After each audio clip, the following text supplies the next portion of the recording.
Late afternoon, we were all assembled and told that we were to embark on our tank landing craft.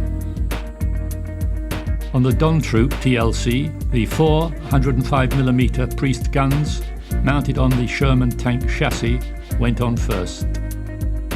2 were secured to the right of the craft, one behind the other, and the remaining 2 on the left.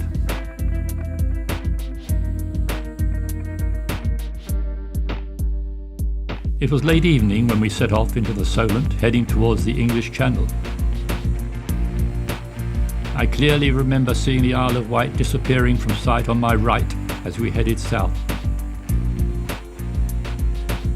It was then getting dark, but the sight of hundreds of ships, including TLCs and troop carriers, protected by a vast naval armada of battleships, cruisers, destroyers and frigates, was, to say the least, mind-boggling.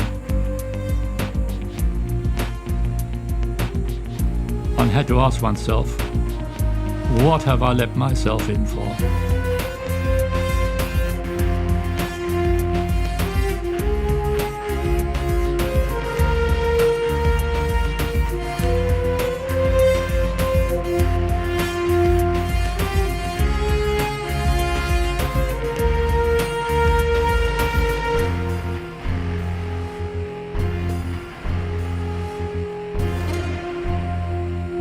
It must have been about 10 p.m. when the sun set and our TLC headed into the night.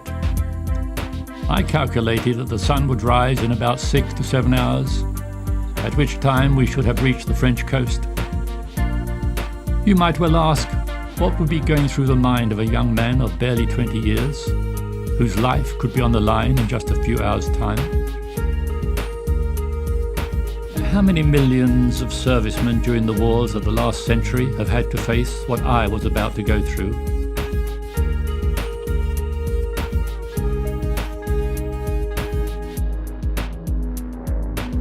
It is my guess that many of them, realizing that their lives were very much resting in the hands of God, would have prayed for his understanding and protection.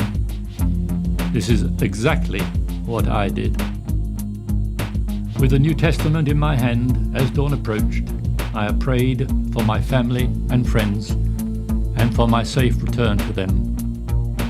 My last wish was that, if I were to be killed, please God, make it swift and painless.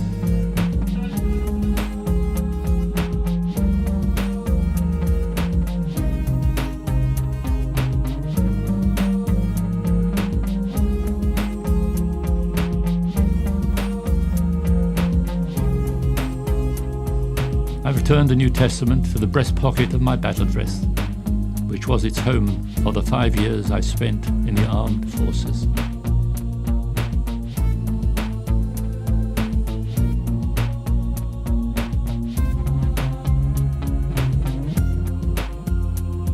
The sun was up as we headed towards Sword Beach. The coastal areas in front of Caen were being bombarded by naval units and bombers. Even the 4 105mm Priest guns on our boat were shelling coastal positions as we headed towards the beach.